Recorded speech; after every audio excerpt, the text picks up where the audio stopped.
दीपा मांझी के लिए राह इसलिए आसान नहीं होगी क्योंकि राजद से भी राजेश मांझी उतर रहे हैं, तो मांझी वोट जो 70,000 के आसपास है उसमें भी बंटवारा होने का पूरा संभावना है, पूरी संभावना है कि वो वोट बटेगा।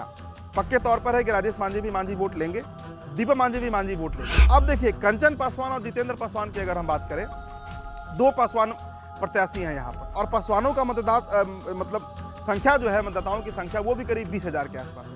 तो अब निर्भर करेगा कि दरअसल पासवान वोट किसे करते हैं। अब हो सकता है कि चिराग पासवान कैंपेनिंग में जाएं तो दीपा मांझी के लिए वोट मांगे, तो हो सकता है कुछ पासवान वोट इधर भी आए, तो उसमें भी टूट हो। सवर्णों का यहाँ पर 10,000 वोट है, लेकिन कोयरी वोट जो है ना, वो बड़ा डिसिसिव होगा क्योंकि 40,000 के आसपास कोयरी वोट है। इसके अलावा एमओआई समीकरण पर भी काफी फोकस रहेगा क्योंकि एमओआई समीकरण 90,000 के आसपास है। तो मुस्लिम यादव किधर वोट करते हैं? मुस्लिम यादव का अगर समीकरण राजेश मांझी की तरफ गया, इमामगंज विधानसभा सीट, बिहार के 4 सीट जहां पर उपचुनाव हो रहे हैं उसमें एक सीट इमामगंज भी है, रिजर्व सीट है, मतलब आरक्षित सीट है, और वहां से सभी पार्टियों के प्रत्याशियों के नाम अब सामने आ चुके हैं। इस वीडियो में हम चर्चा करेंगे कि इमामगंज में क्या समीकरण बन रहा है, जातीय समीकरण क्या है, कितने वोटर्स हैं वहां पर, किसके पक्ष में माहौल बनते हुए दिख रहा है। स्वागत है आप सभी का द बिहार टॉप में। मेरा नाम उदीप्त आर्यन है। इमामगंज सीट उदय नारायण चौधरी की सीट रही है, 3 बार वहां से वो जीते हैं।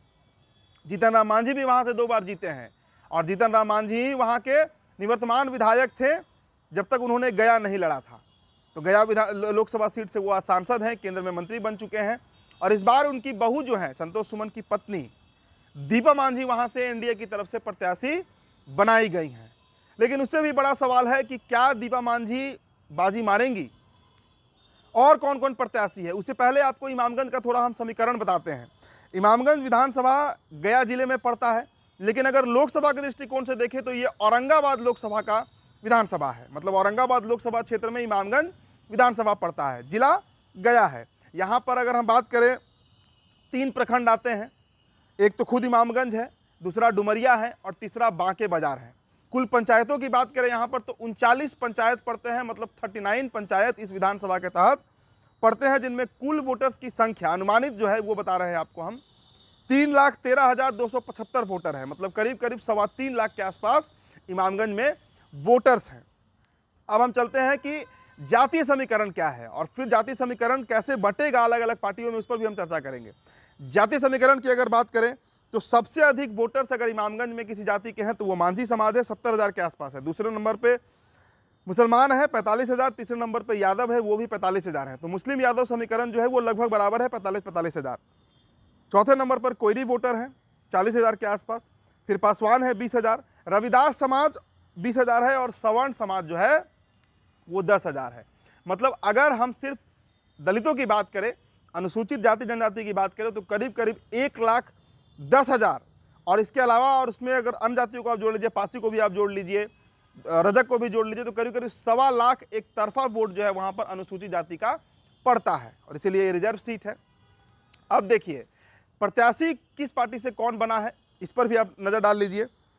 इमामगंज से एनडीए की तरफ से दीपा मांझी, जीतन राम मांझी की बहू, राजद से राजेश मांझी हैं, जनसुराज से जितेंद्र पासवान है, और एआईएमआईएम से कंचन पासवान है।